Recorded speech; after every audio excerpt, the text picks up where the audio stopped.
दुनिया भर में स्पोर्ट्स शूज को पसंद करने वाले लोगों के लिए नाइक कोई नया नाम नहीं है, या हम ये कहें कि जिन्हें स्पोर्ट्स शूज पसंद नहीं है उनके लिए भी नाइक नया नाम नहीं है।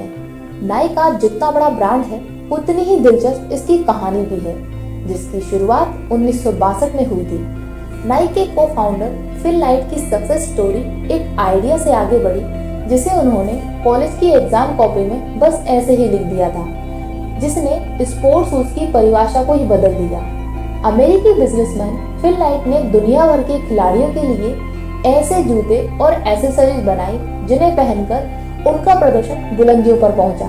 नाइक के जूते Michael Jordan, Tiger Woods, Roger Federer, Rafael Nadal, Serena Williams, Cristiano Ronaldo जैसे प्लेयर्स की पहचान बने। उधार की पूंजी बिना कंपनी के बन गए मालिक। ये बात बड़ी दिलचस्प है कि फिल नाइट ना तो खिलाड़ी थे ना ही किसी टीम के मैनेजर, फिर भी उन्हें the most powerful person in sport award से सम्मानित किया गया। वास्तव में नाइक की सफलता की कहानी फिल नाइट और उनके स्पोर्ट कोच बिल बावरमैन ने लिखी है, जो आगे चलकर उनके बिजनेस पार्टनर बने। फिल नाइट ने नाइकी के बारे में सबसे पहले स्टैनफोर्ड यूनिवर्सिटी में मास्टर डिग्री के दौरान सोचा था। दरअसल एग्जाम में उनसे छोटे बिजनेस और उसके मार्केटिंग प्लान के बारे में लिखने को कहा गया था। फिल को रनिंग पसंद थी, तो उन्होंने उसे जूतों के बिजनेस से जोड़ दिया, जिसका टाइटल था, जो जापानी कैमरों ने जर्मन कैमरों के साथ किया, क्या वो जापानी जूते भी कर सकते हैं। लेकिन मशहूर शू निर्माताओं ने उनकी सलाह को नहीं माना। आइडिया आजमाने के लिए पोस्ट ग्रेजुएट डिग्री लेते ही फिल नाइट टूरिस्ट वीजा लेकर सीधे जापान के कोबे शहर पहुंचे। यहाँ उनकी नजर ओनित्सुका टाइगर के स्टोर पर पड़ी। ओनित्सुका टाइगर उन दिनों जापान में काफी प्रचलित थे, लेकिन वो अमेरिका के बाजार में नहीं मिलते थे। आमतौर पर ओनित्सुका टाइगर रनर के लिए जूते डिजाइन करते थे, जो काफी हल्के और कंफर्टेबल भी होते थे। फिल नाइट ने इन्हें अमेरिका के बाजार में बेचने का फैसला किया और इसके लिए वो ओनित्सुका कंपनी के मालिक से मिले, जो एडिडास जैसे जूते बनाते थे। फिल ने खुद को ब्लू रिबन कंपनी का मालिक बताया। उस वक्त तक ब्लू रिबन कंपनी केवल फिल के दिमाग में ही थी, वास्तव में ऐसी कोई कंपनी थी ही नहीं। फिल नाइट ने अपनी पहली मुलाकात में ओनित्सुका को प्रभावित कर लिया और वो अपने जूते उन्हें देने के लिए तैयार हो गए। फिल नाइट अपनी आत्मकथा सूचो डॉग में लिखते हैं कि उनके लिए सबसे बड़ी चुनौती इन जूतों को एडिडास के जूतों सस्ता बेचना था, क्योंकि उन दोनों अमेरिकी बाजार में एडिडास का एक तरफा कब्जा था। फिल नाइट ने ओनित्सुका को अपना पहला ऑर्डर दिया। फिल नाइट अपनी आत्मकथा में लिखते हैं, ये 1964 का पहला सप्ताह था। मुझे ठीक से याद नहीं, बस इतना याद है कि सुबह सुबह का समय था, गोदाम में नीचे चला गया और तब तक क्लर्कों ने गोदाम का दरवाजा भी नहीं खोला था। मुझे पता चला कि मेरे ऑर्डर किए हुए जूते आ गए हैं। जैसे ही मुझे जूतों का डिब्बा पकड़ाया गया, मैं बहुत खुश हो गया और भागता हुआ घर की तरफ आया। मैंने जूते खोले तो ये बहुत सुंदर थे। मैंने पेरिस में भी इनसे सुंदर कुछ नहीं देखा था।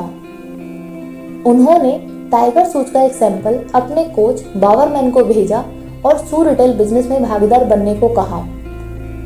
बिल बावरमैन ने फिल के इस आइडिया को काफी पसंद किया था।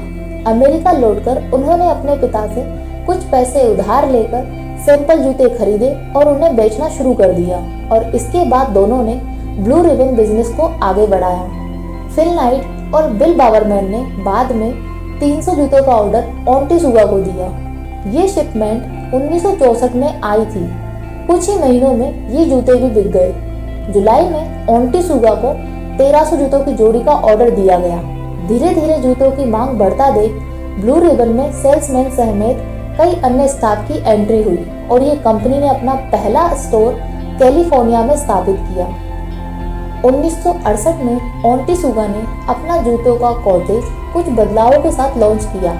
इसे ज़्यादा कंफर्टेबल बनाया गया था और कई कमियों को दूर भी किया गया था। सबसे खास बात यह है कि इन जूतों में बदलाव बिल बावरमैन द्वारा कंपनी के लिखे गए एक पत्र के आधार पर ही किया गया था। बाद में जूतों की सेल्स बढ़ने के बाद ओनित्सुका ऑर्डर पूरा नहीं कर पा रहा था। जब इस बारे में कंपनी से कहा गया तो उन्होंने कहा कि उनकी प्राथमिकता पहले जापानी लोगों की मांग को पूरा करना है ना कि अमेरिकन की। बिल बावरमैन को ये बात रास नहीं आई और उन्होंने अपनी खुद की कंपनी स्थापित करने का फैसला किया। जापान से भी जूते आते थे तो बिल उनमें से कुछ जूते को खोलकर देखते थे, जिससे उन्हें पता चल सके कि ये किससे और कैसे बना जाते हैं। बिल बावरमैन इसके बाद ओनिटेसुगा से अपने कॉन्ट्रैक्ट को खत्म होने का इंतजार करने लगे।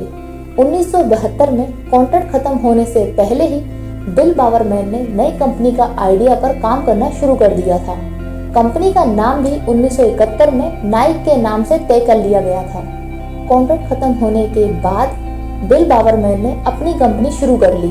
इसका लोगो जो आज ब्रांड के नाम के साथ बड़ा हो गया है, उसे बनाने की जिम्मेदारी पोर्टलैंड स्टेट यूनिवर्सिटी के डिजाइनिंग के छात्रों को दी गई थी, जिसमें $35 खर्च आया था।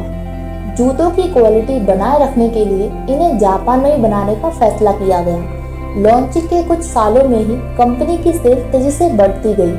1989 में नाइक अमेरिका की सबसे बड़ी स्पोर्ट्स शूज कंपनी बन गई। फिल नाइट के आइडिया और बिल बावरमैन की मेहनत से नाइक आज दुनिया की सबसे बड़ी स्पोर्ट्स शूज कंपनी में गिनी जाती है। भारत में भी इसके जूते काफी प्रचलित हैं। दोस्तों, फिल नाइट ने जब ये काम शुरू किया होगा तो उन्होंने भी नहीं सोचा होगा कि ये ब्रांड दुनिया के टॉप मोस्ट ब्रांड में गिना जाएगा। बट वो कहते हैं ना कि हर बड़ी सफलता के पीछे एक छोटी शुरुआत होती है। बस हमें वही करना है। हमारा छोटा सा प्रयास कब बड़ा बन जाएगा हमें खुद पता नहीं चलेगा। इसलिए जब भी आपके मन में कोई आइडिया आए उसे इम्प्लीमेंट करने का जरूर सोचें। Thank you so much guys. अगर आपको वीडियो अच्छा लगा तो प्लीज़ इसे लाइक करें, शेयर करें, और अगर अभी तक आपने चैनल को सब्सक्राइब नहीं किया तो प्लीज़ चैनल को सब्सक्राइब करके बेल आइकन जरूर ऑन करें। Thank you so much guys.